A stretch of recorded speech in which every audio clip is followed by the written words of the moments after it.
Я Алишер Сахатов, гражданин Туркменистана, проживающий в Турции.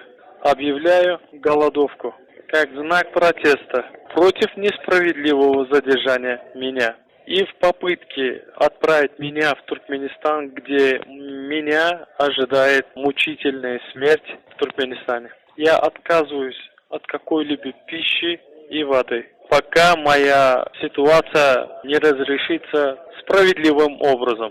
Я надеюсь, что власти Турции рассмотрят мой вопрос и справедливо рассмотрят мою ситуацию, так как при отправке в Туркменистан мне грозят пытки и смерть. Men Abdullah Urusov, Türkmenistan vatandaşı, Türkiye'de yaşayan. Beni bir kanun töhmet atıp Ankara Akyurt gönderme merkezinde menşuat. Men Türk hükümetinden menin işimi adaletli çözmeyi talep edýän. Men şöyle açlık galadowka ılan edýän.